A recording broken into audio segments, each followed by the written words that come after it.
for addressing housing affordability.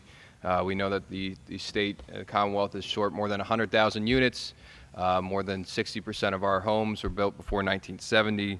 Housing affordability has become a challenge not just in the Lehigh Valley or Allegheny, but across the Commonwealth, and something that our caucus wants to prioritize. The governor has prioritized and just released additional investment just yesterday that we'll touch on here in a couple of minutes. But want to give this opportunity to my colleagues, our leader, Senator Casa. Any opening remarks for the crowd? No, thank you very much, Chairman Miller, for convening this important issue. As we know here in Pittsburgh and Allegheny County, this is a major issue that we need to discuss, but also across the Commonwealth, and I'm really interested in hearing what our participants have to say. So thank you for convening us here today. Thank you, Senator. Senator Piscitano.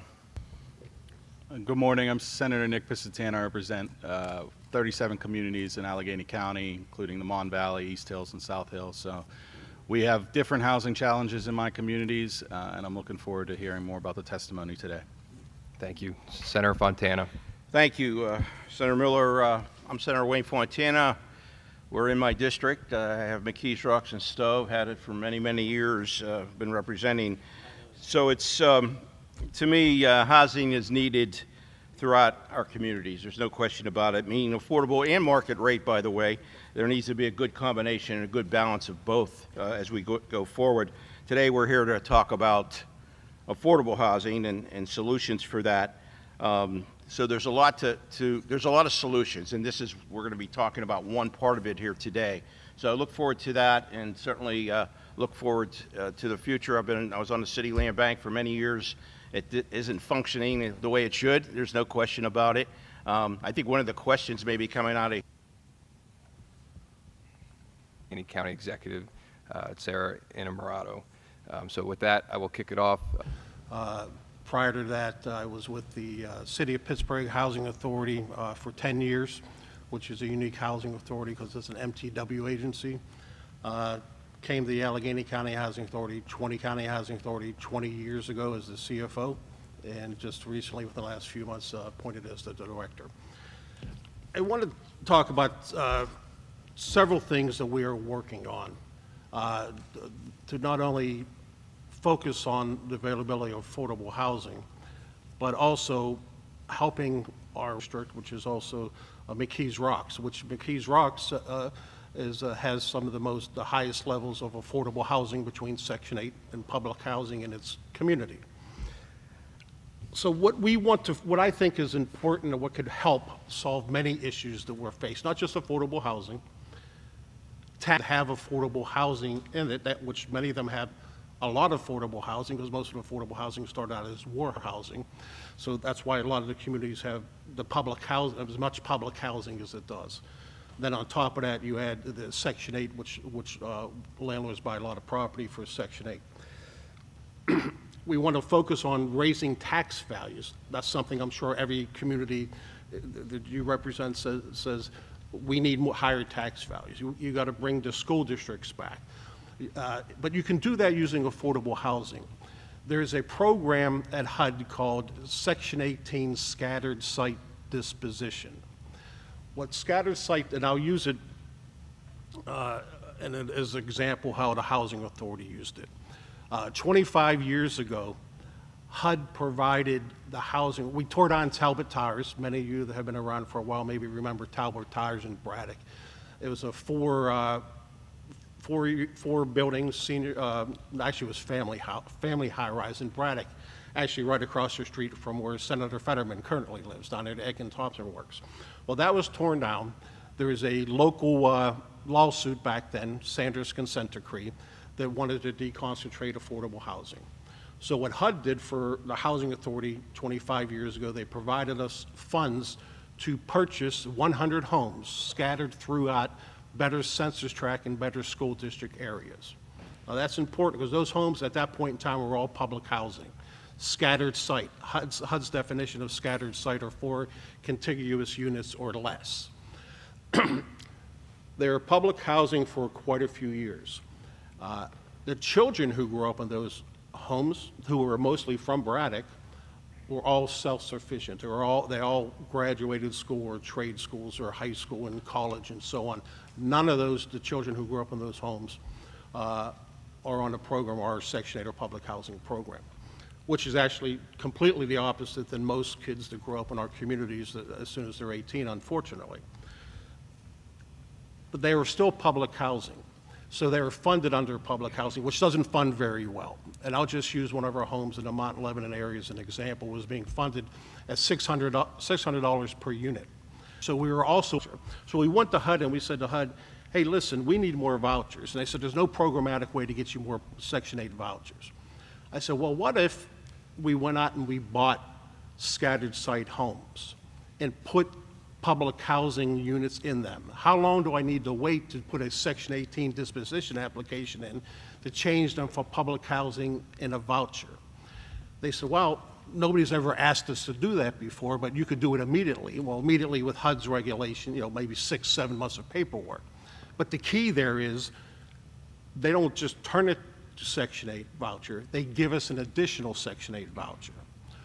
That is, in my opinion, to the solution for not only the affordability, the availability of affordable housing, but also the real estate tax crisis we're having in many of these communities, because there are so many vacant homes in McKees Rocks. There are so many vacant homes in Duquesne and Rankin and Braddock, and they're all very reasonably priced. So the Housing Authority had the fund. Now, I can't use HUD funds because if I don't receive enough HUD funds to take care of my current 3,000 units that we have.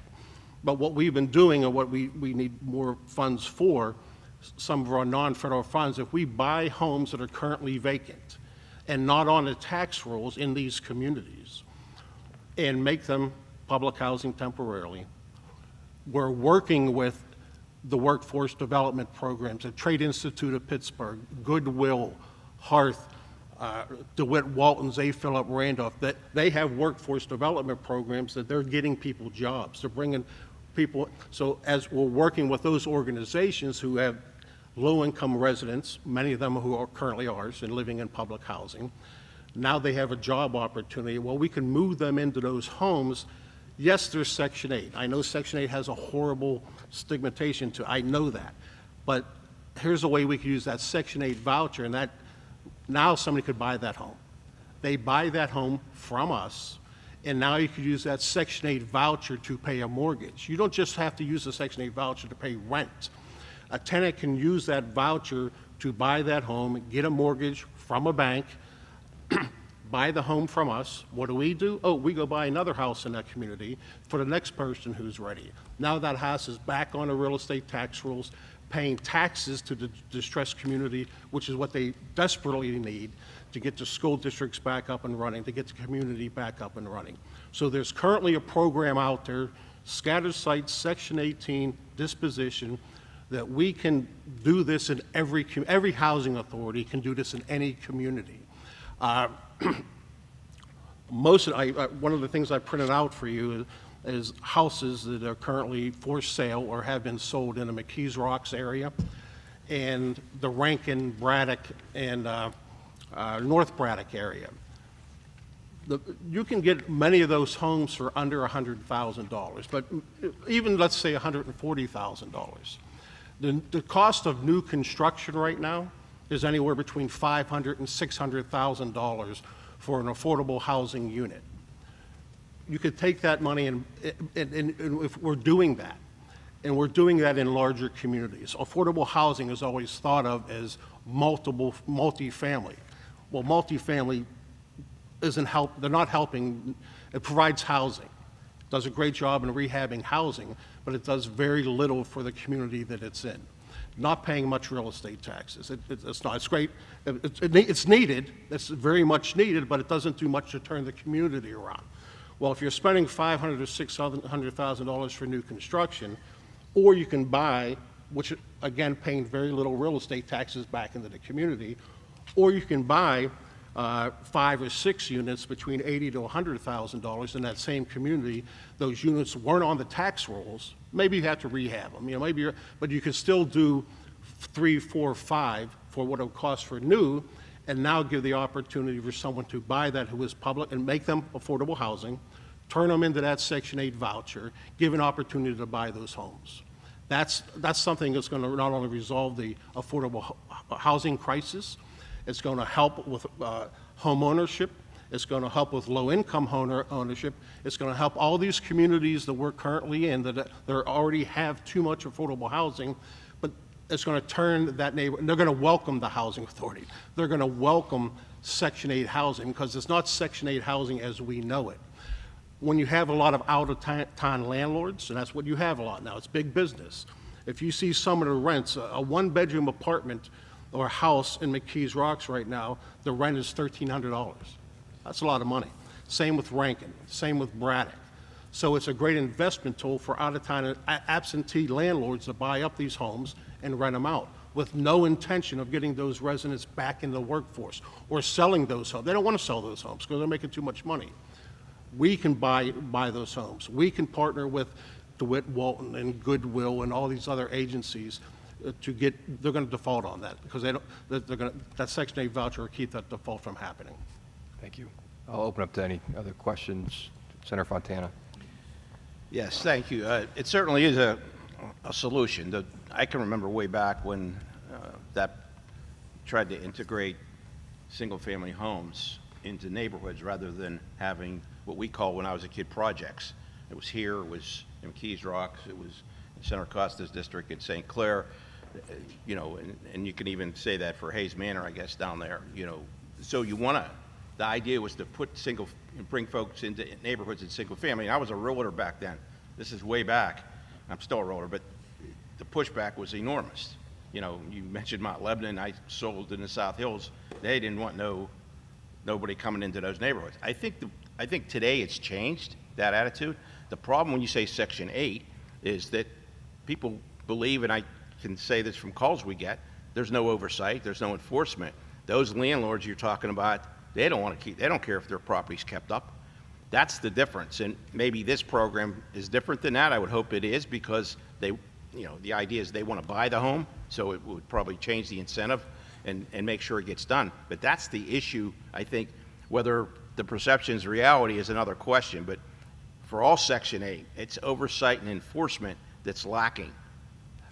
You're 100% correct. It was interesting when we actually met last year with had a meeting with Sam DeMarco, who's currently with McCormick, and when we were going over this program, and I showed him some of the homes that we have and we owned, and many of them were in his neighborhood, and he had no idea. Yeah. He said, I had no idea. Exactly right. And that's the difference, because the tenant who's living there, they're working. They weren't using it to purchase a home at that time, but they could. And here's the other piece that's very important. And again, it's not a focus of the out-of-town, the absentee landlord, because they have no intention to sell the home. They want to use it to make money. There's a program called the Section 8 FSS program. And because many residents who are on public housing or Section 8, since you pay 30% of your income, many people have the mindset, well, why should I go out and get a job? I got to get somebody to watch my kids or my parents or my dog, or I got to take 2 buses. If I just make more money, I'm just paying my landlord more. Why? I'm not getting ahead of the game. Well, there's a program that's been around for 30 years called the Family Self-Sufficiency Program. So a tenant who, let's say they don't have a job, they're living in one of the Section 8 homes we're speaking of. So their base rent is $50. All they're paying is $50 because they don't have a job. Now, we work with them through our partners, Wave, Goodwill, we developed a ton of partners that will help these residents get jobs or train them, UPMC pathways. A ton of them are out there. They enter this program and they're getting ready to get a job. Well, first thing we do for our FSS department is, hey, listen, we're going to enter you into the FSS program. We're going to set 5 goals you want to achieve. Maybe one of the goals is actually I want to make enough money to buy a car so I can drive and get a better job. Maybe realistic goals, but you're locked in at that $50 a month rent. Now you get a job. Now since your income goes up, your rent payment goes to $550. Yes, you need to pay that, but since you're in that program, HUD will put that into a savings account for you. Whatever your rental payment went up, for 5 years, we'll put that into a savings account for you. Well, I have to be honest with you, the Housing Authority didn't do a great job focusing that and explaining that to our residents. The landlord's certainly not doing it because they'd much rather get all their money from HUD, it's guaranteed money, as opposed to the tenant having a rent portion, which, you know, they may not pay, who knows? So that's what we're focusing on. And that's what our focus as a housing authority, using programs that already exist to educate our residents who are on Section 8 and public housing of how we can use the FSS program, the Section 8 home ownership program, to get off of the program. Thank you. Any other questions? Then we'll turn it over to Ed. Thank you. Real quick, so this sounds like a great idea, something I've never heard of, but using the vouchers from HUD to give people a path to home ownership seems like a very good program. So what are the limiting factors that you guys are facing now? Is it strictly funding to be able to continue to grow that program, or are there other barriers? Yeah, so we, our role and responsibility with HUD is to provide housing. There's not a lot of money there to help resident services, to help educate our residents about all these programs. We had money for one person on a public housing side, and we have over 3,000 units to try to explain self-sufficiency and explain the program to 3,000 didn't work. It just, it wasn't. So what do we need?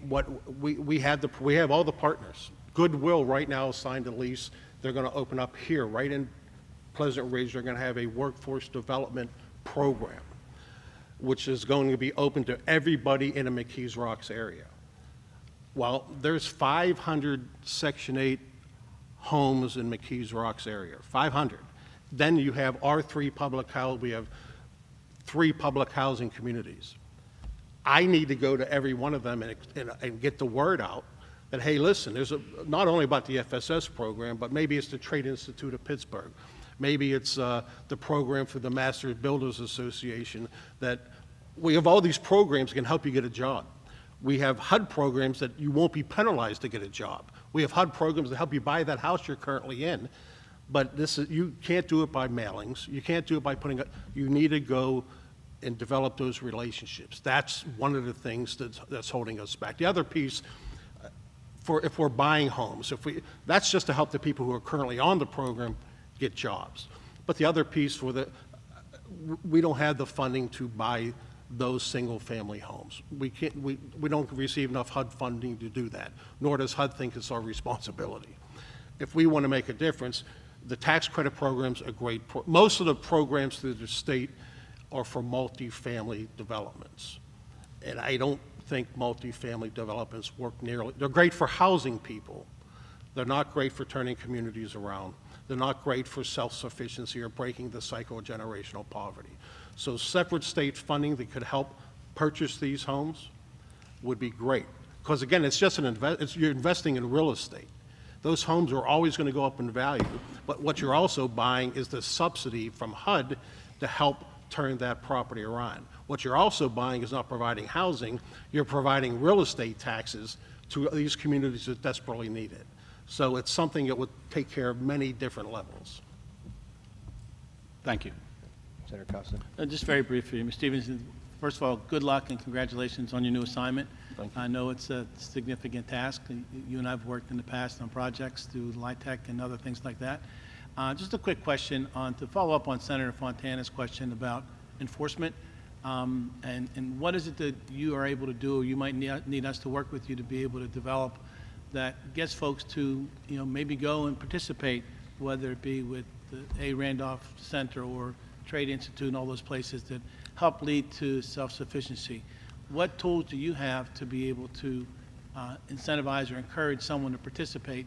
And what can you do if they don't want to do that? And I know they would, maybe on the one program you talked about, the Section 18, they would go basically from investing in a mortgage to somebody, almost like you're flipping it back to a Section 8. What can you do, and what do you need to be able to do to encourage folks to, On the McKees Rocks area first, because Goodwill's right here. And we have so much Section 8 homes, and so I have 4 people.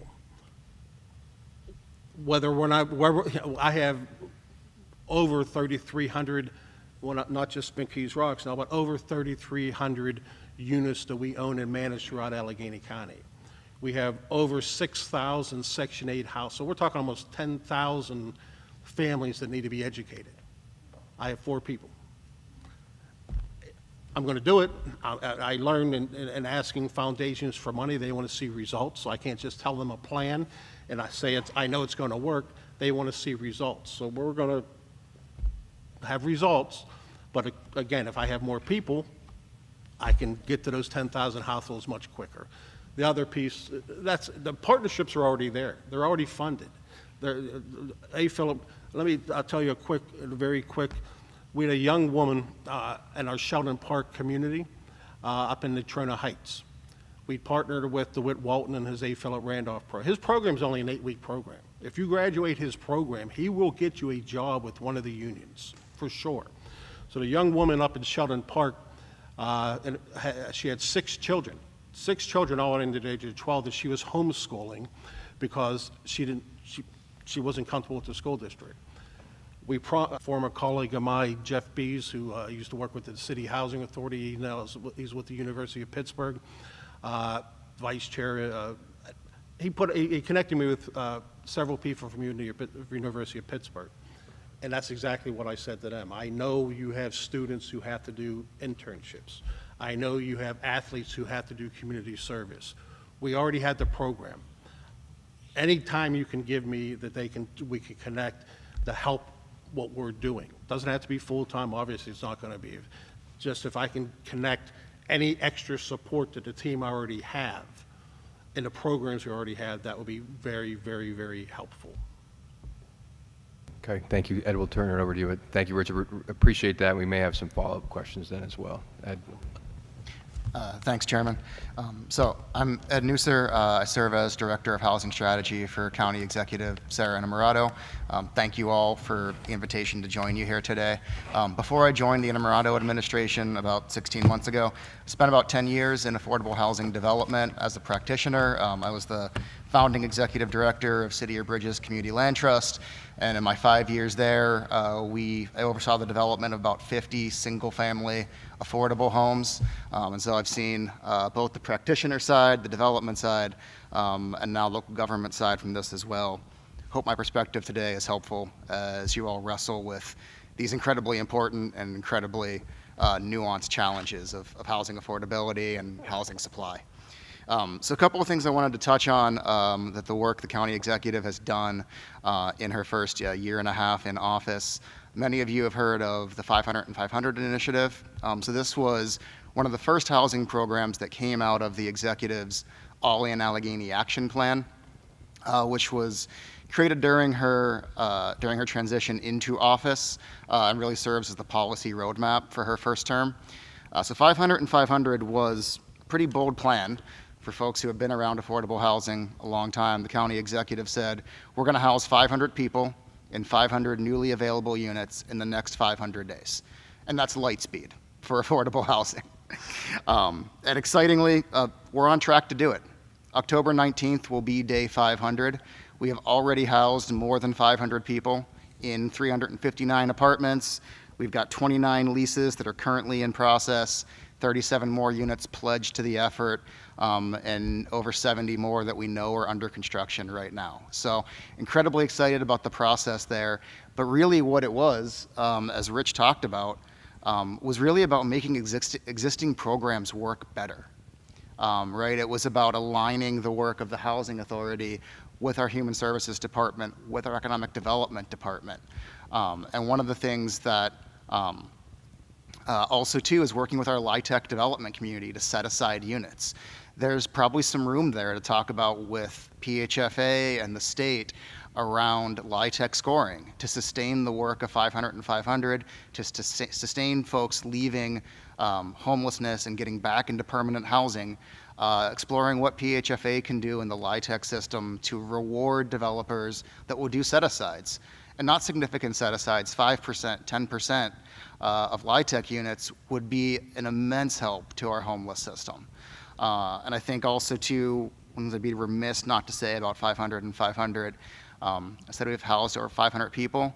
98% of the people that we have housed through 500 and 500 have remained in that housing unit. They have not re-entered the homelessness system in the last year and a half. I think that's a testament to myth busting and the perceptions that too many people have about our unhoused neighbors. These are individuals, what we are seeing in the data and the influx and the growth of homelessness is really being driven by economic reasons. These are individuals that, but for low wages, but for job instability, but for rent increases, would still be stably housed. We've been able to deliver those permanent housing options to them, and they've taken advantage of them and stayed in those homes. And then also too, in last year's county budget, the county executive fought for, and for the first time ever, in how we create broad eviction prevention ecosystems that blend rental assistance payments, mediation support for landlords and tenants, and legal support for tenants who are facing eviction in the magistrate courts. And the results speak for themselves. Rental assistance has kept thousands of families in their homes. Lawyer of the day courts are seeing 75% positive outcomes for tenants just by giving tenants legal representation in the system. And our housing authorities have been great partners. They've cut eviction filing rates by committing to mediation before they file eviction. And just that simple work of getting landlords and tenants together is keeping folks in their homes. But that needs consistent annual support to keep that ecosystem moving. Also, just this past May, 4 months ago yesterday, we launched First Home Allegheny. It was a down payment program to support first-time low and moderate income home buyers here in Allegheny County. For families that were under 80% of AMI, it provided a $45,000 deferred loan to support down payment and closing costs for those first-time buyers. For families that are between 80 and 120 of AMI, it provided $10,000 for down payment and closing costs, because we know in this world, right, there are a lot of cliffs that people can fall off of, right? 81% AMI, you no longer qualify. 61% AMI, you no longer qualify. We wanted to build a system that recognized that at 81% AMI, you're not economically secure. And so we wanted to build a system that would be able to serve more folks. So we're 4 months in. We've already supported 28 first-time home buyers who have closed on their homes. We have enough applications in right now that would fully spend down the $2.6 million we've allocated in just the first 4 months of the program being up and running. Now, we know all of those applicants aren't going to actually close on their homes, aren't going to be able to close on a home, because there simply isn't the housing supply for them to purchase. And that kind of goes into some of the things that Rich has spoken about, and I'm sure others will talk about too, about the problems and the systemic level of things that we're facing. I was on a panel at River Life at their Shore Thing in the Allegheny River a couple of weeks ago, talking about the housing continuum. And one of the questions I got asked on the panel was, well, how bad is it? What's the gap? And I thought for a moment, and I kind of came back to a question, a quote that I have a lot in the back of my head a lot of times is, every system is perfectly designed to get the outcomes that it produces. And so when we look around and we see people living outside, we see seniors who can't afford to repair their home, we see new graduates that can't afford to put down roots and stay in the places that they want to stay in, we see families that can't buy their first home. Those aren't individual failures, those aren't glitches in the system. That's what we should expect from a system that's artificially limited housing supply and from a system that has commodified housing. Rich talked a lot about some of the challenges of absentee landlords. Right now in Allegheny County, 7.5% of single-family homes in Allegheny County are owned by corporate interests. That's 7.5% of the single-family housing stock that is never going to become a home ownership opportunity for a first-generation home buyer, right? And then when you talk about the challenge of keeping people in their home, we touched on eviction prevention. When we had whole home repair funds from the state, we had over 4,400 applications in Allegheny County alone. We had enough funding with that pilot program to fund just about 4% of those applications. In the city of Pittsburgh alone, the URA gets 400 applications a year for their homeowner assistance program, and they have the funds for about 80. So simply put, the scale of our solutions does not match the scale of the problem right now. What the good news is, and I'm not just Chicken Little here, I promise, is that we have models to look at. We have proven ideas that are new thinking, right? Because we are in a crisis, and the thinking that got us into this crisis is not going to be the thinking that gets us out of the crisis. Augmenting existing programs in a new way.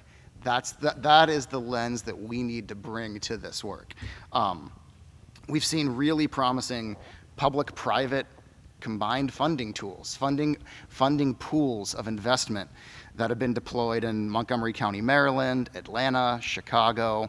Boston has a $25 million acquisition fund to support the acquisition of existing affordable housing, naturally occurring affordable housing, that is, and move it into deed-restricted affordable housing to guarantee that a market whim won't displace those low-income tenants. Columbus, Ohio, and Franklin County also have these similar models. And so what we're seeing across the country is that there is a way to deliver affordable housing at a scale we haven't yet to do it, with both public and private investment, and deliver returns back to investors, but also secure a public good of increasing housing supply, of increasing housing affordability, and increasing housing stability. The piece of this is, especially in the near term, as we face increasing federal uncertainty at the best, one unit of government, one location is not going to solve these challenges. These challenges are systemic, they are national, and we need a scale of solution and investment that matches that scale of the problem. So to build that system, a system of housing that works for all of our neighbors, is going to take a concerted effort from local government, from our philanthropic partners, from our corporate community, and from our partners in Harrisburg. And so I'm really excited to be here today. I really thank you for your time and commitment to this work. Happy to answer any questions that you might have. Thank you very much for testifying as well. And there's a lot that's has happened in Harrisburg so far. Senator Saval and our caucus delivered on the whole homes. And there's part of the governor's proposal is kind of a 2.0 of that. And we'll see how the budget conversation continues, as well as the governor's proposal for the first-time home buyer grant program. It's a $10 million proposed line item. I would love to see that happen, again, to kind of supplement what you've been working on here locally. I was going to ask you about the private equity and that large corporation impact. And even in the Lehigh Valley, we've seen a lot of these cash out-of-state buyers compete, and you can't compete as a young family trying to buy your first house. That 7.95% you're seeing in terms of corporate ownership, has that been consistent over the last 5-10 years, or since COVID? Have you seen that increase? It's increased. Yeah. So I got that figure came from a report done by Pitt's University Center for Social and Urban Research. So that figure came from there. It has increased significantly during the pandemic and post-pandemic. And then I think the other piece of it too, talking just about community stability. So there are three disproportionately large corporate owners of single-family housing stock in Allegheny County: SFR3, Vinebrook, Segevpo. These three entities have eviction rates between 23 and 43%, according to the Pitt study. The countywide average for eviction is 8%. So not only are we seeing multinational money flowing into Allegheny County, buying up limited housing stock, removing it from the private market, they're also contributing to family and community destabilization. And we as Allegheny County, when I worked at City of Bridges, I had a story just like that. We were fixing a vacant row house in Lawrenceville. We had just begun demolition inside. Longtime owner next door called me and said, "Hey, I saw you guys own the property next door. You were working on it. I got a call the other day. Somebody offered me $40,000 for my house." And this is a 3-bedroom, 1-bathroom row house in Lawrenceville. At that time in that neighborhood, if your house had 4 walls and a roof in Lawrenceville, it was worth $95,000. That was all. Like, you could have it completely empty on the inside, $95,000 at least. And I told him, I was like, hey, look, you know, you got offered a song for your home. Don't sign anything. If you want to sell it, though, my organization would make an offer. We can show you what homes like yours have sold. If you want to stay there, we can help you get the resources to help you fix up your house and stay there. He said, no, I've been here 45 years. I'm happy to move on and get out of the neighborhood. So I went up and talked to him. I was like, look, here, you know, houses that have sold for between $80,000 and $100,000 around you that seem to be in similar condition. So what my organization does, we build homes for first-time low and moderate income home buyers. I'll never forget it. I love this man to death. House was close to Children's Hospital. And he looked at me, he's like, so you're telling me none of those jag-off doctors are going to buy this house? I was like, I promise you, sir, no jag-off doctor will buy this house. This is for the nurses. This is for the nurses' aides, so they can walk to work, right? But we were able to give him an extra $50,000 for his house. But for my organization and just dumb luck owning that house next door, that man was going to lose $50,000 in equity. And that story is playing out over and over and over again in our communities. And we've got to find a way to counter it. And appreciate that. And you touched on a couple good points around keeping folks in their houses now, and whole homes would be, you know, to continue that program. I mean, oversubscribed across the Commonwealth, and something that, you know, we'll keep pushing to reinvigorate in this, hopefully in this budget, if not next. So, Senator Fontana, question? Yes. You know, people, you know, see the advertising on TV. I'll buy your home, no closing costs, no repair, in and out. So you have to compete with that. That's difficult, and that's where these out-of-town land, you know, grabbers are happening. Yeah. That's why I think it's important to expand the land banks and other things, so folks know that it's out there. Yeah. And because that's what needs to happen. They need to know there's an alternative, which you are, City of Bridges, but not everybody knows that. No. And that's the issue. So, you know, and then that'll go away, or it won't completely go away, but at least you'll be able to compete with it, because that's what's important.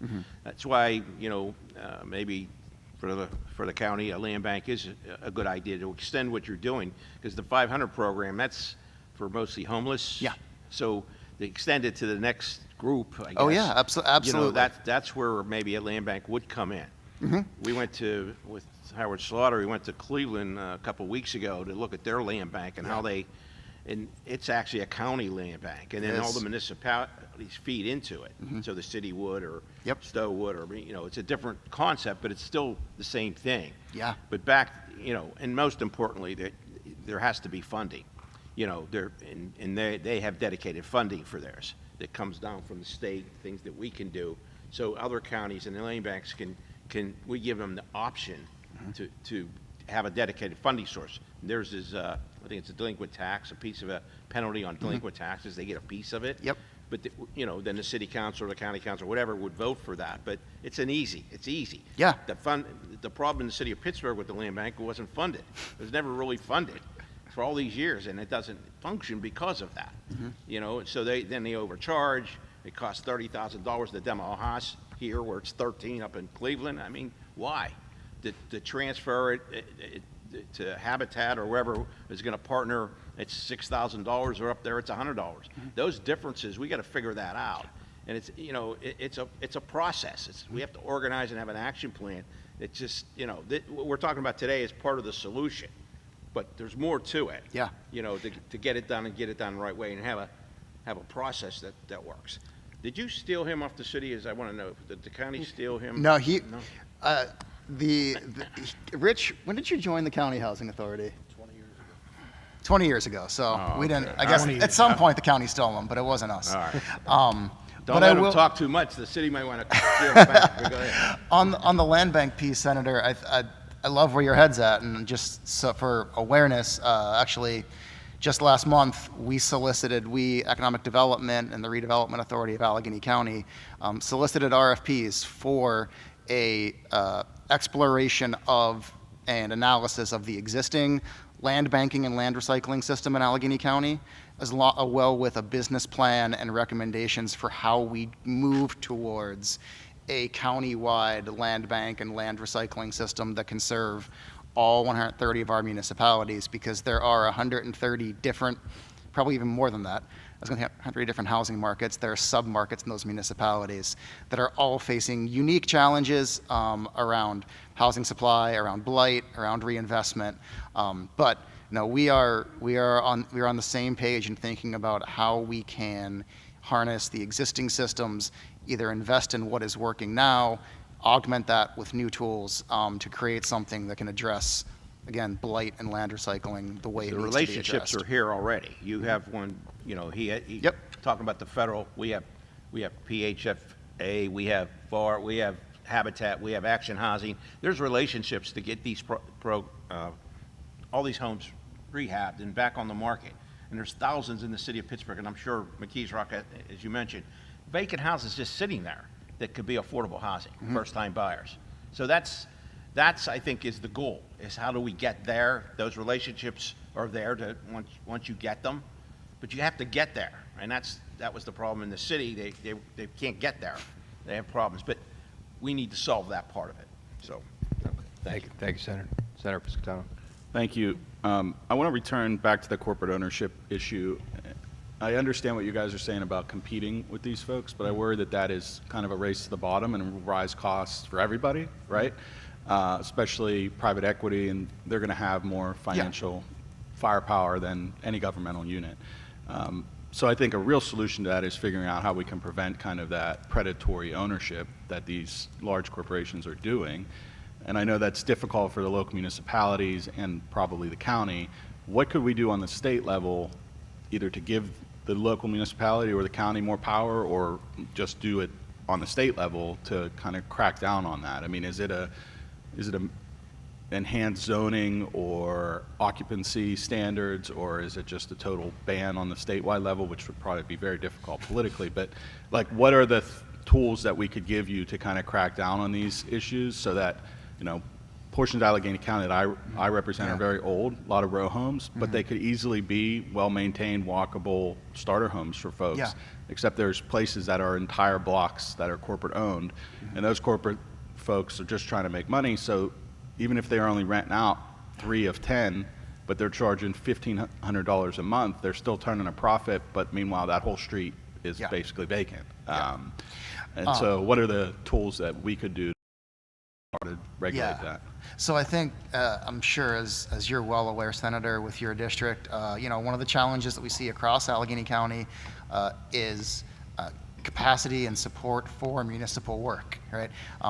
Zoning and code enforcement will always rest at the municipal level, but some of these municipalities don't have planning staff, they don't have code enforcement staff, you know, or they have a code enforcement staff and the system is, you know, a notebook, right? And so I'd be really curious to explore what, you know, through pilot programs or through, you know, just testing out new ideas with state funding, how can the state support more robust local code enforcement? You know, is there a program that could exist through DCED or through PHFA to help support local code enforcement? One of the pieces that we're tackling through our comprehensive plan at the county level right now is creating a zoning library. You know, again, the county has no zoning powers, but what we can do is build tools for folks that want to, right? And so one of the goals we're doing with our comprehensive plan is to create a zoning update library for municipalities. Whether you're a first-class township, a second-class borough, you have the zoning language you need. If you say, you know what, we want to say housing that's less than 4 units is by right anywhere. Great, ACED now has the zoning text for you to copy and paste, and for you to work, and for you to take right to your council, instead of having to hire somebody to write that language on a municipality basis. So I'd be curious to think about what capacity support the state could offer to help create more robust code enforcement. And then also too, you know, there are things in other states Other states have enacted things like flipper taxes. So if a house transacts twice in any 24-month span, the state charges an extra transfer tax, right, to dissuade sort of the we pay cash for houses activity. So we don't have the power to do that at Allegheny County right now, but I know there are other states that have enacted policies like that to not punish, but to dissuade, Right. to de-incentivize. shorten the competitive advantage, right? To bring it back to a level playing field for the individual home buyer and the corporate interest. I think that's a great idea and something I'm definitely going to look into, and maybe my colleagues would as well. But I do think that we need that kind of solution to structure the housing market in a way that's not patently unfair. And Yeah. I think financial disincentives for the big corporations is the best way to do it. So we might want to talk to you more about that Yeah, idea. please do. Yeah, and just for members' awareness, we actually last session I had a bill that it was a grant program for municipalities to be able to tap into to help code enforcement, because we've seen that across the state. Actually, I met with the city of Pittsburgh last year on it as well, and giving them the actual resources to police and address blighted properties that we could get back into use is something that we should continue to talk about and see if we can get that done. So with that, I want to thank our testifiers. That concludes the first panel. Rich, one more thing, go ahead. I do want to say one more thing, that because Ed has been talking about homelessness, which is a huge problem right now. We can't lose foot. Now, currently being talked about is a 2-year limit to be on affordable at the federal level, to be on public housing or Section 8.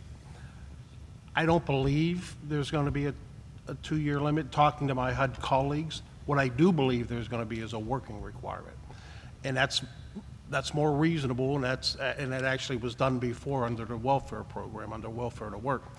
So that has to be a focus. The focus is going back to educating our Section 8 and public housing residents about the workforce opportunities, because I believe, this is just my opinion, that there's going to be a working requirement to be on public housing in Section 8. And if we're not ahead of the game trying to get our public housing and Section 8 residents on that, our homeless problem is going to go much, much higher than it is now. Yeah. Senator Costa, you had one more question? Yeah, that was going to be one of the questions I asked. What's the federal impact on some of the things we've talked about? But first, let me say thank you to the Innamorato administration for being able to work in a collaborative way. I mean, in the past, we sort of operated in silos. Housing Authority did its thing, DHS did its thing, and so forth. But being able to give those guys the ability to do what they're doing as it relates to the human service programming and the economic development stuff is critically important, because it's really more of a holistic approach that we have to take here, and that's what you're doing. So thank you for that, and certainly the 50-50. Senator Piscitano asked a question about what we can do, and so we'll wait to hear back from you with respect, particularly to the flipping tax or whatever it was called. But I want to know the impact on the federal stuff. So I know in the LIHTC space, I'm hearing a lot about it, Ed, in terms of there's now these gaps in all these projects around the state. What can we do, or what needs to be done, or how significant is that impact on those projects that we've been banking on, so to speak, in affordable space that may not happen because of the things that are taking place in Washington? Right, in full disclosure right now, it's too soon to tell as we kind of wait to see what FY26 budget's going to look like. The proposals, the budget proposal that came out of the House Transportation and Housing Subcommittee was bad. It would end the Home Investment Partnership Program, which is one of the major tools that we use here as local gap fill on LIHTC projects. And so a lot of things are the big fill in the blank bill that passed earlier earlier this year, increased LIHTC allocation, right? And there's a lot of oh good, it's permanent, it's bigger, that's great. But if home goes away, now every LIHTC project has a gap that can't be filled with home dollars. And that's going to become a burden on states and localities to fill that gap.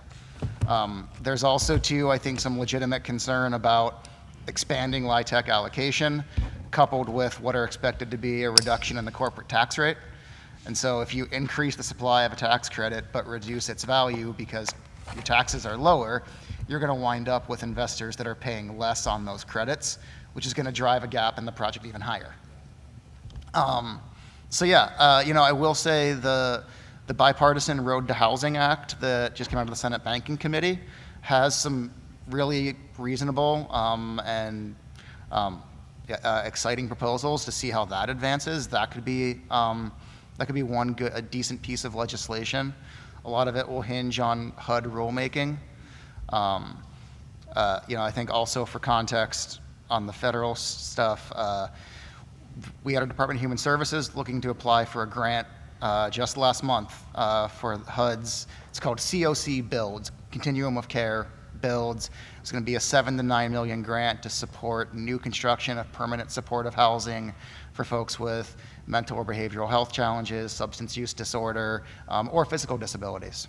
HUD updated that NOFO recently with new rules that would require any applicant to abandon housing first as a condition of the grant. So you couldn't serve an unhoused individual that had behavioral or substance use if they weren't agreeing to engage in treatment or sobriety treatment as part of their condition for housing. So it would make every grantee abandon housing first. It would make every grantee agree to comport fully with every federal immigration activity. It would make every grantee affirm that there is only a gender binary of male and female. And what was the fourth one? I forget the fourth one. But we're seeing these now we're outside of big legislation. We're now seeing these policy goals trickle down into grant agreements, into other programs, right? Like why a program to build permanent supportive housing would have to touch on gender binaries this is unrelated. So we're seeing that more and more too. All right, thank you very much, and I appreciate you both. That'll conclude panel number one. As we bring up our testifiers for panel number two, I want to acknowledge Senator Williams has joined us as well. Secondly, we will be hosting a part two of this on the Eastern PA by the end of this year, and so if you have any feedback on topics you want to touch on that we should be talking about, focus on solutions, we'll stick around afterwards to hear any thoughts for the second panel. Thank you again to those testifiers. We have the testifiers from Action Housing, Greater Pittsburgh Habitat for Humanity, and Level Equity Building coming up.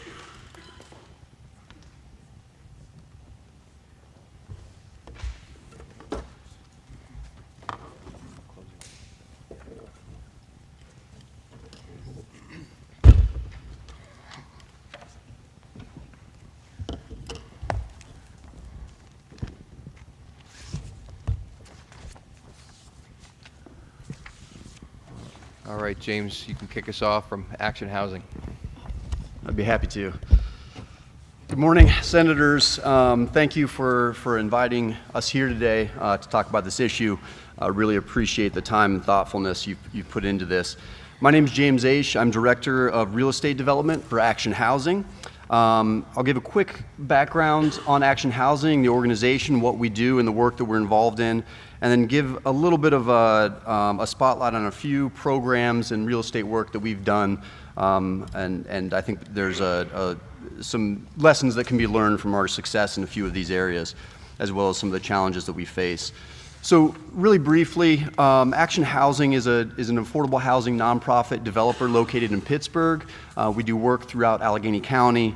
We were formed back in 1957 by then Mayor David Lawrence and Richard King Mellon with a mission to empower people to build more secure and self-sufficient lives. And we've used housing as the foundation of that work for the last 70 years. And our work falls into two buckets, real estate development and supportive services. So on the services side, we do everything from weatherization work for low-income homeowners to reduce their utility bills. We work with foreclosure prevention services. We provided one of the largest emergency rental assistance programs in the state. And we provide a lot of services for specific populations with certain needs. So that can be everything from seniors to veterans to individuals with physical and intellectual disabilities and youth aging out of foster care who are at risk for homelessness. And then on the real estate development side, since 1985, we've developed over 4,500 units of affordable housing. We currently own about 2,000 affordable rental units. So we have a lot of experience with housing, with the challenges that come along with it. We know it's a complex issue, and I'd like to share a little bit about some of the challenges we face and some of the successes that we've had. So to start on the program side, two programs that you'll likely be familiar with that I'd like to talk about are really geared towards stabilizing and preserving existing housing and keeping people in their homes. And that clearly is a refrain that you're hearing here today. So the whole home repair program, which again has been mentioned a few times here today, Action was selected to administer that program in Allegheny County, again with a focus on addressing habitability and safety concerns, improving energy efficiency, and making critical accessibility modifications for low-income households. And we knew there was a need for this. I think we all knew that there was a need, but we didn't expect over 4,400 applications that were eventually whittled down to 256 projects that spent down that funding quickly. So the need is there, and that is a program that could be expanded exponentially and probably still wouldn't be able to fit the need. The second program emerged out of the Emergency Rental Assistance Program, and that's the Allegheny Housing Stabilization Collaborative. So this is a county-wide initiative to prevent eviction and promote housing stability using the network of service providers and community partners that exist across the county, coordinating resources to keep people in their homes. So the collaborative has distributed over $30 million in rental assistance, and it's helped over 4,500 Allegheny residents remain housed. We staff a stabilization center in downtown Pittsburgh that serves more than 500 walk-ins each month. So there's a lot of need here, and this is just kind of a drop in the bucket that we're seeing. So these programs are really about keeping people in their homes. We really need to focus on preserving and stabilizing the housing that we have, but we also know that we need to build more housing. So on the real estate development side, we typically work with our larger projects in the low-income housing tax credit space. Since 2021, we've preserved or created 246 affordable rental units. We currently have 4 projects under construction that should create about 190 units of affordable rental housing. And this includes the preservation of an historic YMCA on the north side that will preserve 89 units of single-room occupancy housing. And many of you on this panel were instrumental in closing a funding gap on that project. And I mentioned this project in particular because it's the type of housing that simply isn't being built today. Single-room occupancy housing is a critical piece of the housing safety net, and once it's gone forever. So we're building new, but we're also preserving critical housing infrastructure across our region. Now, shifting gears to some of the challenges that we're looking at, anyone working in this space will tell you that the work is not easy, and that starts with the complexity of the sites that we're working on. We build in an old city with aging infrastructure, which often requires developers to shoulder the cost of the modernization of that infrastructure on our development sites. We also look at locating our projects in areas that are close to transportation, that have amenities, local amenities, parks, schools, the types of things that create a neighborhood where you want to live. And what that means is that the sites are often the last ones to be developed, or they're difficult to develop, so other developers have passed them over, or they're expensive, or both. So this speaks to maybe a potential role that a land bank could play in creating sites for affordable housing. And this leads me to land use policy. So like many urban areas, Pittsburgh has an issue with its land use. In Pittsburgh currently, and this is similar to many cities nationwide, of the land that's zoned specifically for residential use, almost 60% is zoned exclusively for single-family detached housing. So at a time when we're talking about the need to create more housing, to build more density, we can't do that on almost 60% of our residential zoned land. And we can look to other cities across the country like Portland or Minneapolis and on how to create new policy to upzone, create density, decrease parking minimums in a way that's thoughtful, that's done along public transit corridors, things of that nature. It's being done in other areas, and we can learn from those places. And then finally, not surprisingly, it's the availability of funding. So there's more housing need, which means the existing funding is more competitive. Just anecdotally, whereas in our previous projects might have 3 or 4 funding sources, we're now seeing projects that go as high as 23 funding sources on a recent renovation that we did. The difficulty there is that each of those funding sources also has overlapping compliance requirements on wages, things of that nature, and it makes each project more complex and more costly to execute. So on the advocacy side, I'm going to echo what we heard earlier from Ed and say that there's a lot of programs, there's a lot of funding programs out there that we can learn from and expand on. So I'll start with simple, flexible funding sources. The FAIR program. This is a state-level program that has worked wonders across the Commonwealth. We advocate strongly for the expansion of that program, as well as for the acceleration of the schedule of increasing FAIR funding, because it is so easy, it's so flexible, and it can fund a wide variety of types of housing, from multifamily to single family to single room occupancy. It works, there's a lot of success there, and we can build on that success. We also support the expansion of the state-level tax credits, so the waterfront development tax credit, which can help support developments along our waterways, as well as the mixed-use tax credit, which supports small commercial projects in business districts that also include housing. A project in Forest Hills on Ardmore Boulevard, the Roman Bistro, was done about 10 years ago. That's a restaurant that is still there today and remains a staple of that community. And then finally, the home preservation program, which I believe in the state budget now is at $50 million. This is a program similar to the whole home repair program that I'm sure you're familiar with, really again about preserving and stabilizing housing. This is a program that works, so we should build on it. So we know these things won't solve everything, but we really strongly believe the expansion of these programs will really go a long way in supporting the housing work that we're engaged in. So I want to thank you again, Senators, for giving this issue the attention that it deserves and your commitment to it. And I want to thank you again for including Action Housing as part of this conversation. Thank you. And seeing where we are with time, we're going to continue and save the questions for the end. Dr. Slaughter from Habitat for Humanity, you're up. Thank you. Sure. Thank you very much. A pleasure to be here. Before I begin, I just want to share some of the ways in which I gathered some of these solutions. Certainly, we looked at some technology through AI, research, and some cited statistics combined with my own philosophy, including work and lived experiences. So we do have some suggestions. I'm going to read some of this for you today. So Chairman, members of the committee, and to the committee at large, housing remains a key staple in the region's economy. In a recent Pew Research survey, 69% of Americans said they were concerned about the cost of housing, up from 61% the previous year. It was Abraham Maslow in 1943 who talked about the hierarchy of needs. Many of you remember that from college. And key to those housing needs was certainly food, water, and shelter. Still remains a big issue for us today. Over the years, I've had a career in housing for over 30 years.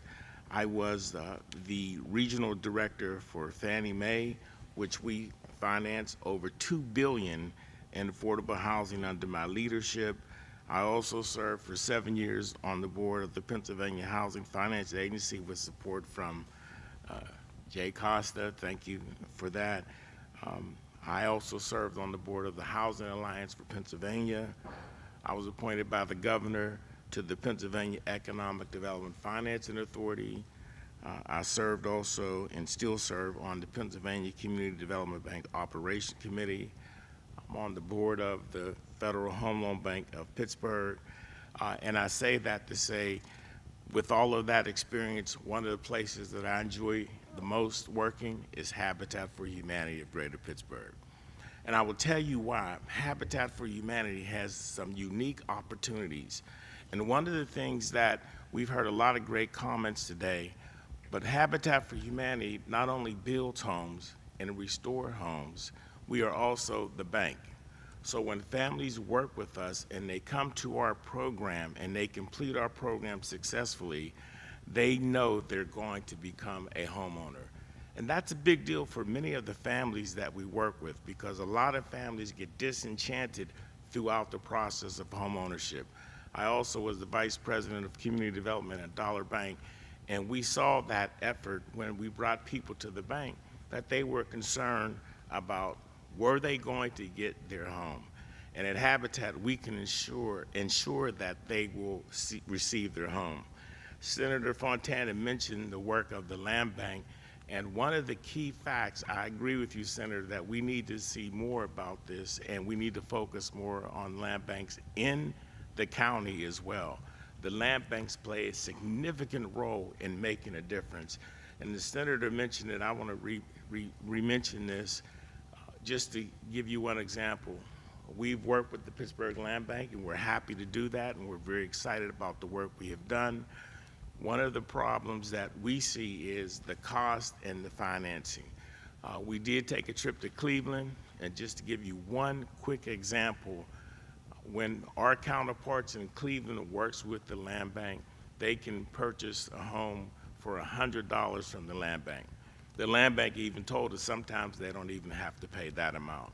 Conversely, in Pittsburgh, $6,500 to buy a lot that we don't borrow money from the city, that we use our own funds to build. Those things can be changed. So some of the recommendations that I want to offer to you today are things that can be implemented. Habitat has done a significant job in making a difference for many of the families in our community, and we continue to do that. One of the things from a legislative perspective that I believe is important is to codify the Housing Action Plan. This is something that should be law. It's certainly a very important program, and I agree with my colleague about FAIR. FAIR is a wonderful program. We would like to see more funding with regards to FAIR. Increase funding for the Pennsylvania's Right to Counsel program. That's really important. This is for low-income tenants facing eviction, and that's another key aspect that we should really look at. That's a big deal, and we want to make sure we spend some funds and resources to help increase that. We should also streamline zoning and permitting. One of the big impediments for anybody who is building in any city, particularly cities that have a lot of challenges, is the process of getting through to make these things happen. We have had some challenges getting these things done. If we can streamline the process, we can put more houses back in the market. It shouldn't take a year to get through the process. 2 years in some cases when you're working with other entities. So how can we streamline that? That is something that all of you can push for when you ask what you can do. Let's find a way. Other cities can do this. This is not difficult. We should also establish the ability of the land banks to do more and to move their properties quicker as well. For one development, we waited 2 years. Had we waited for the city, we wouldn't have built the other homes that we built on the same site that we brought privately. So this is not a criticism, it's just an opportunity to share that these are substantive differences that mitigate our ability to get these new homes back on the market. People want to become homeowners. Homeownership still is the #1 way Americans gain their wealth. When we talk about intergenerational wealth, when we speak about families, this is how we do it. The average American gains his or her wealth that way.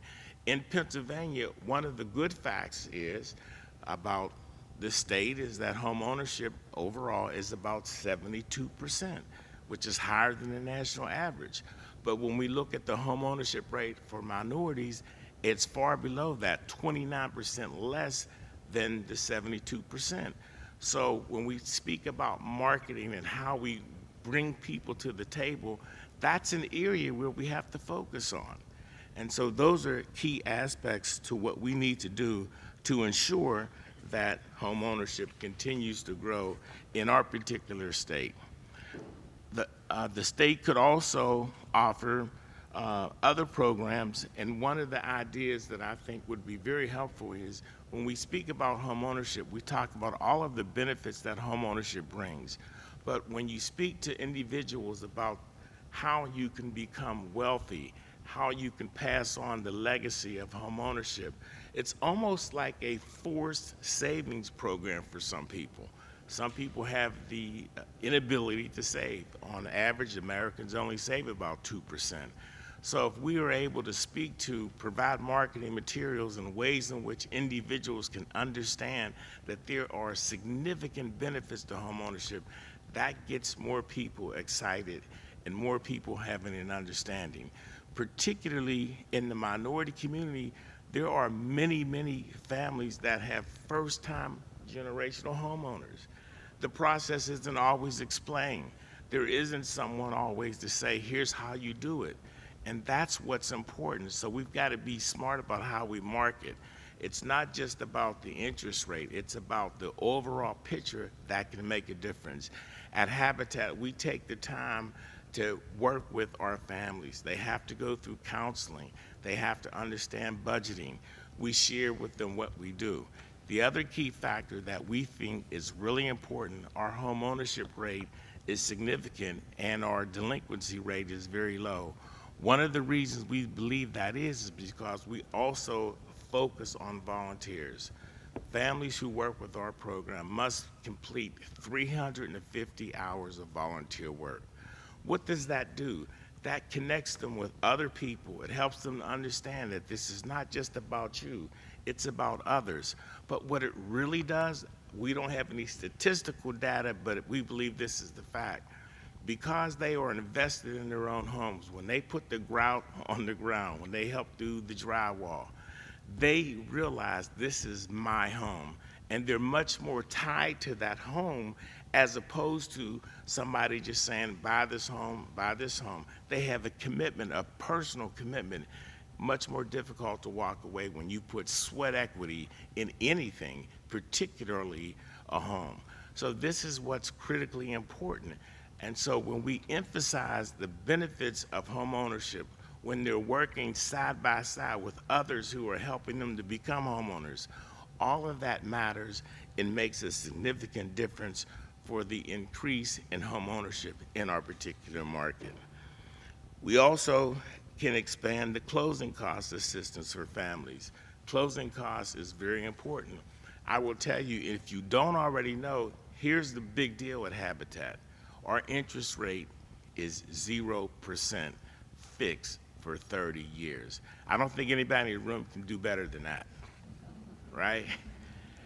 That's a big deal. When we talk about how much you're going to save by not paying interest alone over 30 years, when you look at the interest rates today, we know the Fed is talking about lowering the rates, but still very high when you consider what they were.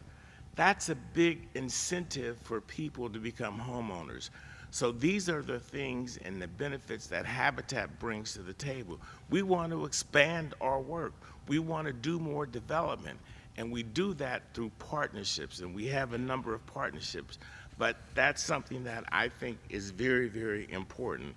When we talk about workforce solutions, that's another key aspect. So I have written a number of these in my stated comments, but I know we don't have a lot of time for me to go into detail. Simply put, all of us are here because we are concerned and care about the increase in affordable housing. And I want to thank all of you because you also are concerned about it. We can do better. This market is certainly ready for more home ownership, and that's how we're going to increase the tax base, and that's how we're going to turn this city around, by giving people an opportunity to be vested in their communities. And when you are a homeowner, you certainly are more vested than when you are a renter. Thank you very much. Thank you very much. We'll turn it over to Jason from Level Equity. Good afternoon, Senators, Chairman. Thank you so much for having us today. My name is Jason Tagano. I'm the founder and CEO of Level Equity Building. Man, I'd like to start off just acknowledging the great partners that are here and the interest in this. You know, I think my takeaway from all of these comments, because, man, I think a lot of what I would say has already been said, but I think part of what we can all agree on is the urgency of the need and the level of scale at which it needs to be done by. One of the things Level likes to say is that we are an and not an or, so there are multiple solutions to this, and I think today is an example of how we heard that. We continue to need to rely on Action Housing to provide quality rental housing to our communities. We need to continue to rely on our county to create down payment assistance programs. You know, really, and coming back to the founding of Level, Level's about 5 years old, and it's actually part of this body that helped to found Level. The first thing we did is we started a 10-unit project at McKees Rocks, and it was funded as its start with the first ever scattered site residential RCAP award. And in part, Senator, you were actually quite instrumental in that, as I recall, so thank you for that. And then we went to, at the time it was County Executive Fitzgerald. We worked on the vacant property recovery program to take 10 properties that were multi-year tax delinquent. As numbers show today, we've got about 44,000 tax delinquent properties in Allegheny County multi-year. This isn't like, oh, they just didn't pay this year. We're talking 3 years or more tax delinquent. So there's a slew of properties that we could be acquiring or that are just not on the tax rolls. So Level's trying to do this work at scale. When we say scale, we're trying to do 1,000 units in 10 years in Allegheny County. We are set up to be statewide, and we would like to replicate this model in other districts across the state. In certain ways, I would say it's not too dissimilar from Dr. Slaughter and what folks are trying to do with Habitat. We do not require the volunteer work. There are requirements and qualifications. I think everybody acknowledges, and Mr. Stevenson from the Housing Authority said it before, it's really education. One of the hardest things I would say to you is we're qualifying buyers right now. We've got our project underway. It's under construction. We've got 3 buyers that are pre-approved from a bank as we sit here today. That is not frozen in time. Something could happen to their life next week and they are no longer qualified. So I hope they don't go out and buy furniture for their house, because that'll mess up the underwriting. And so as we really look at preparing our buyers, because this, I think, is a real part of the need. As we look at Allegheny County and the Commonwealth, we've got about 70% across the state home ownership. But when we look at a community like McKees Rocks or Braddock or McKees Port, that number's 25%. It's not 70, it's 25% in McKees Rocks today. The school district is bankrupt because 1/3 of the kids that start the year in the district do not finish the year in the district because the family moves.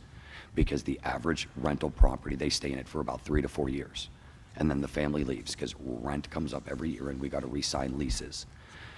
So part of what I want to talk about is scale, because I think this is really what is fundamental to this. So in 2024, HUD funded the Commonwealth of Pennsylvania. Technically, this went to housing authorities, not the state. $2.4 billion, 1 year, for rental subsidies for all of the Section 8 and public housing in the Commonwealth. So every year, we're spending $2.4 billion in federal money that goes directly to housing authorities to underwrite housing authorities.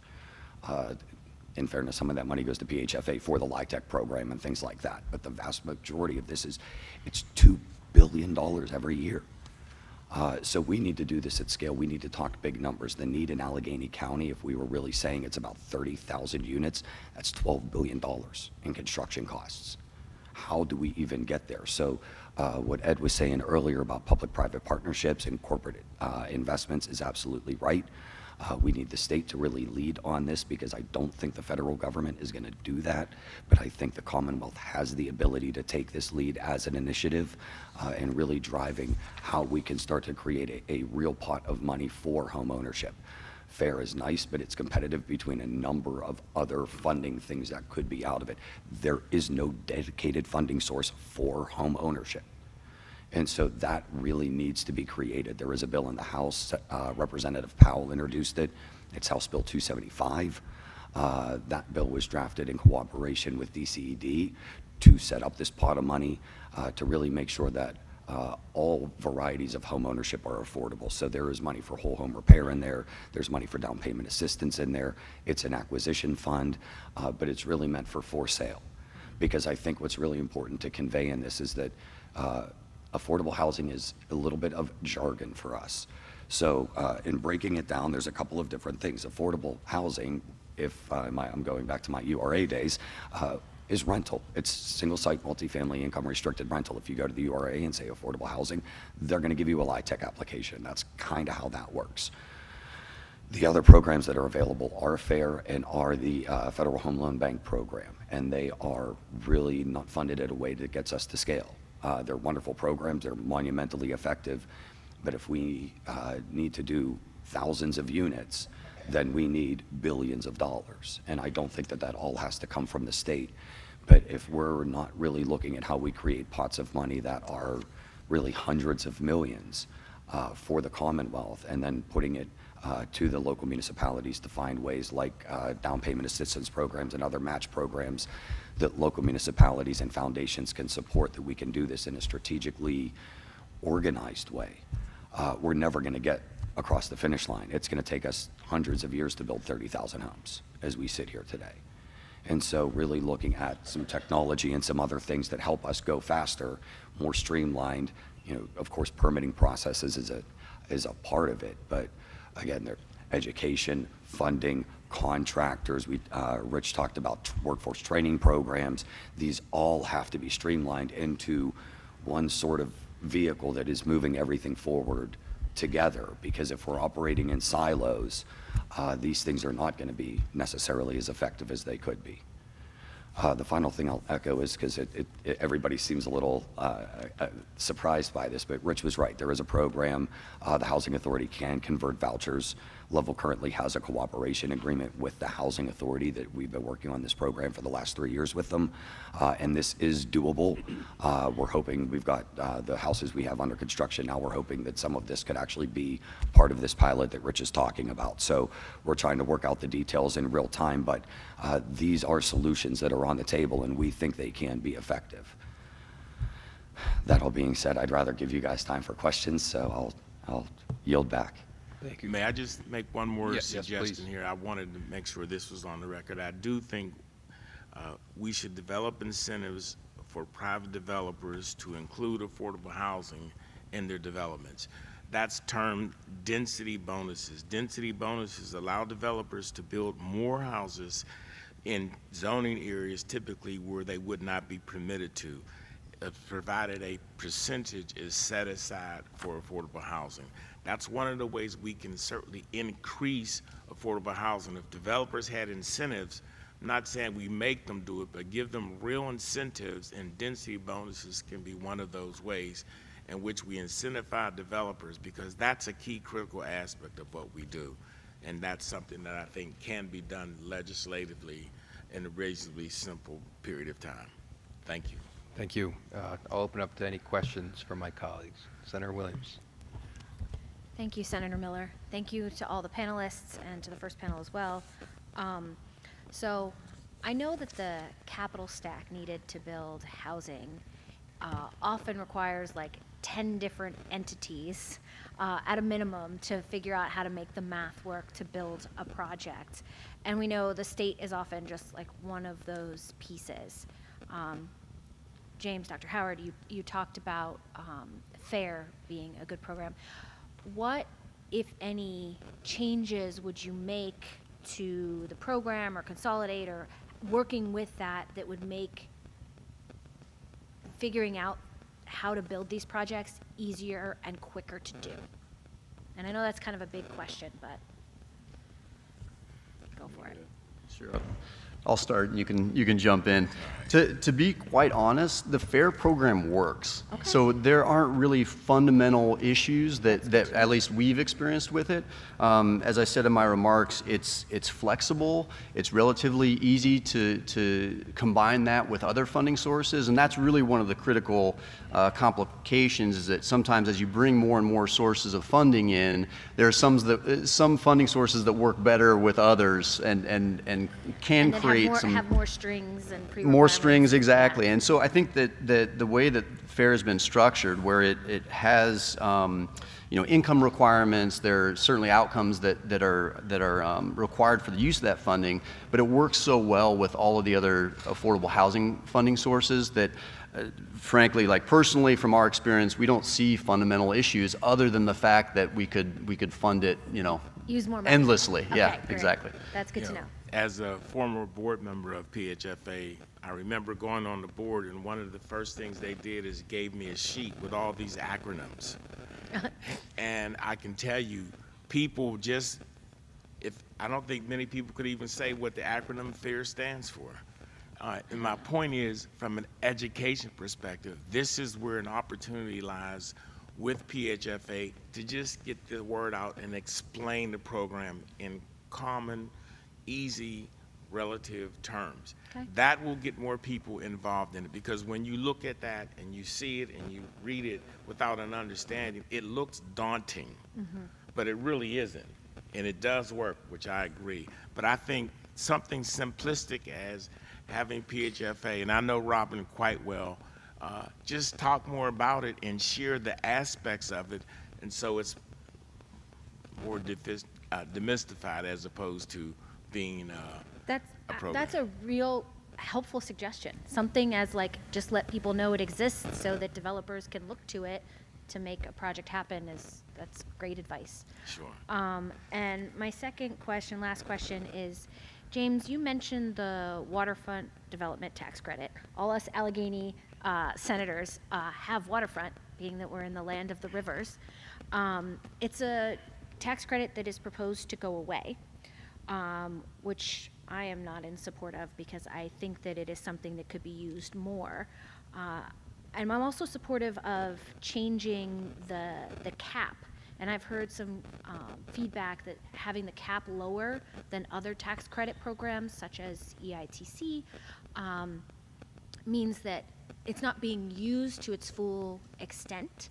And I'm wondering if you have any thoughts on how you've navigated using the waterfront tax credit and what you would suggest moving forward.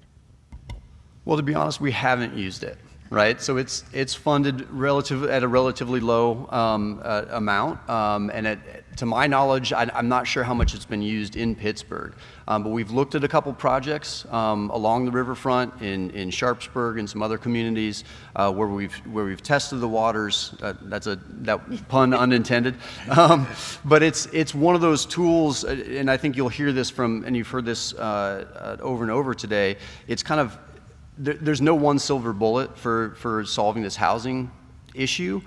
So as many tools as we can have in the toolbox, each one is going to be important. And that's kind of the way that we view the waterfront tax credit.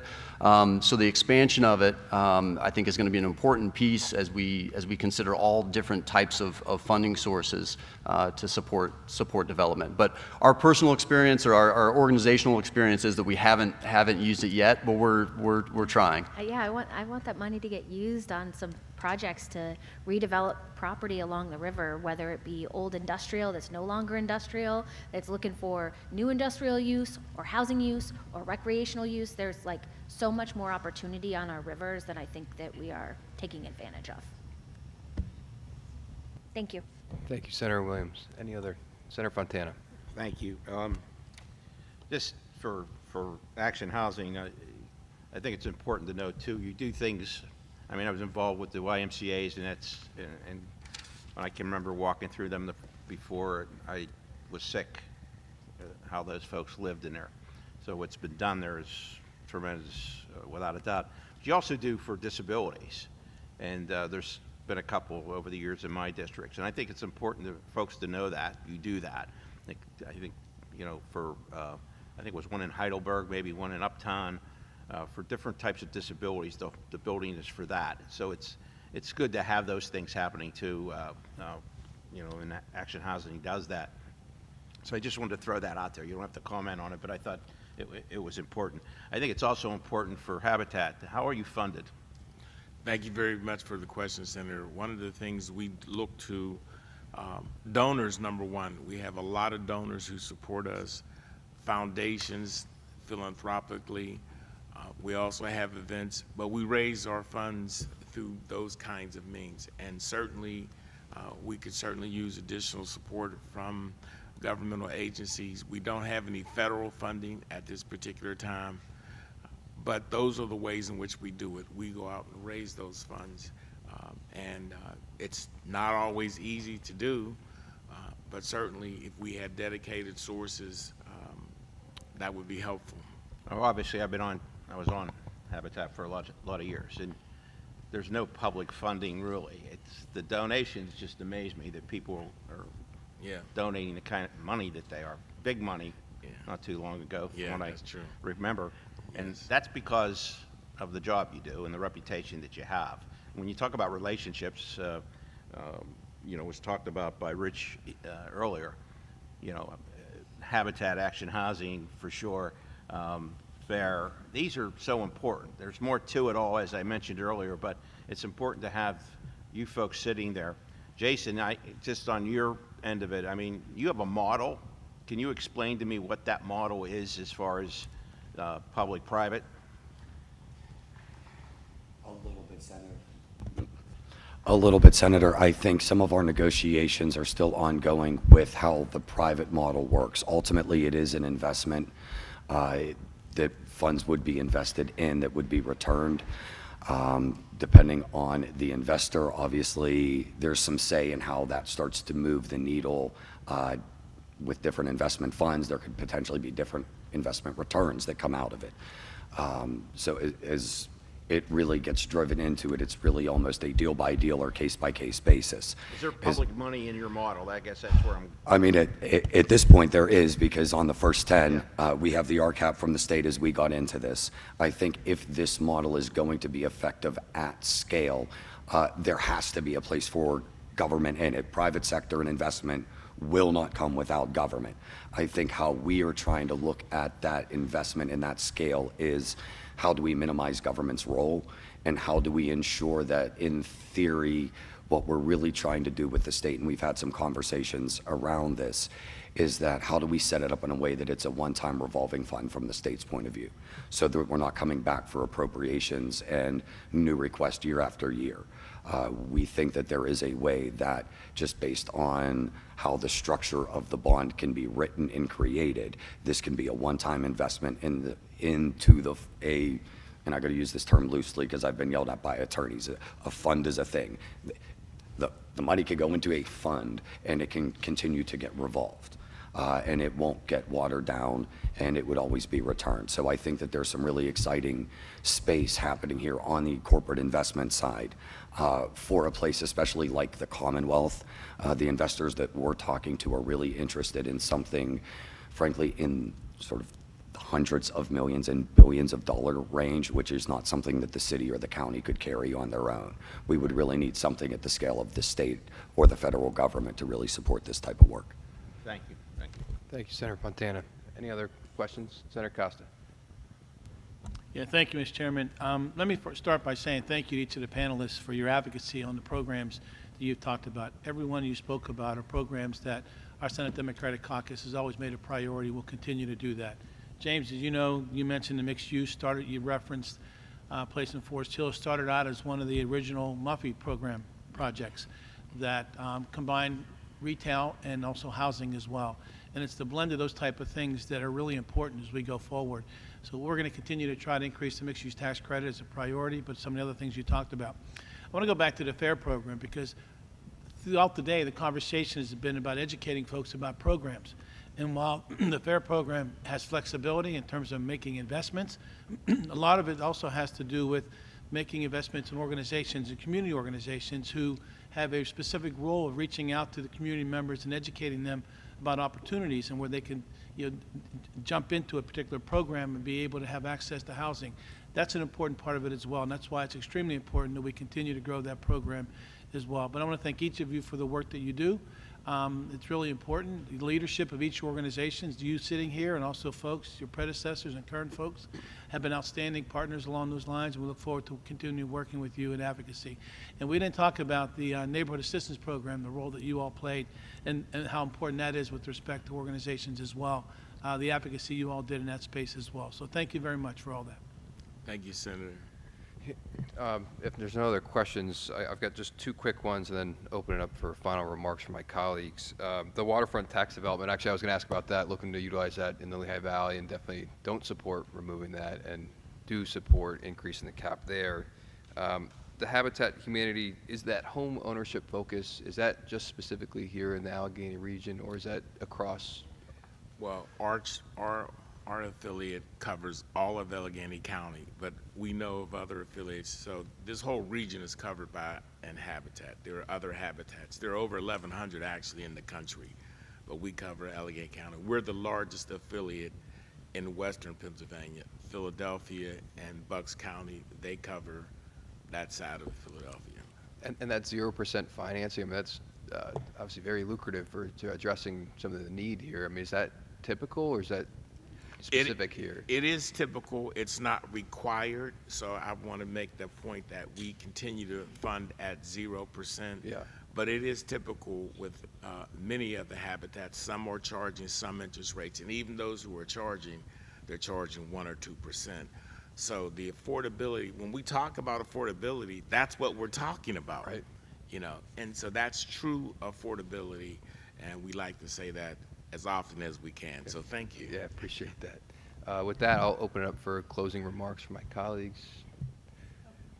Senator Williams. All right, thank you. Thank you to all the panelists for highlighting the need for more paths to affordable home ownership. I think we've seen, you know, corporate greed of out-of-state landlords coming in and taking up property and sitting on it in areas that used to be affordable has really made those pathways harder. And everyone deserves a safe and affordable house to live in, as you say. It's that thing you need. Yes. And I look forward to working with all of you and all of my colleagues to see what we can do on the state level to make that path just a little bit easier. So thank you. Thank you, Senator. Thank you. Senator Fontana. Yes, thank you. I really believe that affordable housing, for it to flourish and to increase and to make a difference, it needs to have that action plan from start to finish. We're talking about solutions, you know, relate more to the relationship part of it here today, but a lot of things were mentioned that need to get down in the front. And part of that is maybe the land banks are established, maybe countywide, but to set up the system. We learned a lot when we went to Cleveland and how it works there. There's other models out there that we need to, you know, we can emulate. But one of the things that I learned there was from top to bottom. When I say top, I'm talking about the state legislators all the way down working together, Democrats and Republicans coming together to figure out how to do a land bank, to figure out how to attack affordable housing. Everybody working together. That was probably the most impressive when I went up there. They even found a way to do dedicated funding for land banks. I mean, that's a vote that Democrats and Republicans took because they seen the value. If you truly want to do it, and I talk about housing, we need all kinds of housing. Affordable, we need market rate, we need a lot of things depending on, you know, where it's at and all those kinds of things. So you can't just, you know, I think up there the mayor said he doesn't call it affordable housing, his housing that's affordable. So there's different ways that it is, right? Right. And so I think we have to all come together because it is a big deal. It does make a difference. There's no question if we want to grow, and especially in Allegheny County, in the city of Pittsburgh that I represent, McKees Rock, Stowe, we need to find a way to have these places stabilize and grow. And this is the way it can be done, but we all have to work together to do that. Thank you. Thank you, Senator Fontana. Senator Piscitano. Senator Fontana said everything I was going to say, stole my remarks. But I think just to dovetail off of what he ended there with is that Pennsylvania's biggest challenge is growth. It is the root cause of a lot of the issues we see on the fiscal and financial side. And even here in Allegheny County, where we're kind of holding our own, it would be much better to grow than it is to kind of decline or stay stationary. And a big part of growth is housing, right? People need affordable places and safe places to live. And so this has been a very enlightening conversation. I learned a lot today, and thank Chairman Miller for bringing us together to talk about this very critical issue. So thank you. Thank you, Senator. And I'll wrap us up here. And again, appreciate all of our panelists. Very informative, very complex issue. I mean, you can, in the immediate, you have the homelessness issues across the Commonwealth. addressing kind of the first-time home buyer struggles, whether it's interest rates or closing costs. That midterm, it's like affordable housing projects that take a couple of years to develop, and then long-term, the zoning, how we can talk about the incentivizing developers for density, and codifying some of that language as well. I mean, it really is complex, but our Senate Democratic Caucus has delivered, whether it's on the NAP, the Neighborhood Assistance Program, or whole homes, a number of different things, the LIHTC, FAIR, our colleagues across the Commonwealth, whether it's Senator Haywood and Hughes and out in Philadelphia, to my colleagues that are sitting by my side right now. We're going to continue to address affordability and really continue to talk about solutions so that we can continue to move the needle for the Commonwealth of Pennsylvania. So with that, again, would offer, if there's any issues or topics that we didn't touch on in the housing realm, we're going to be doing a part 2 on the eastern side of the state later this year. I'll stick around if you have any of those that feedback. And for more information, you can check out the policy website, pacentermiller.com/policy, and that concludes our hearing today. So thank you very much. Appreciate it.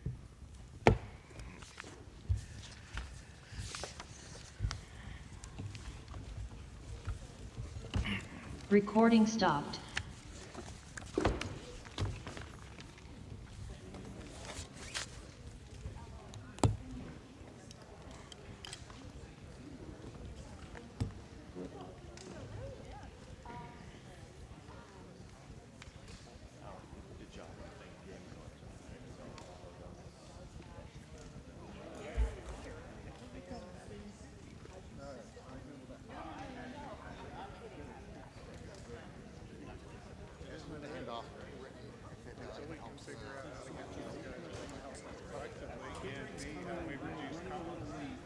Oh, okay. No worries.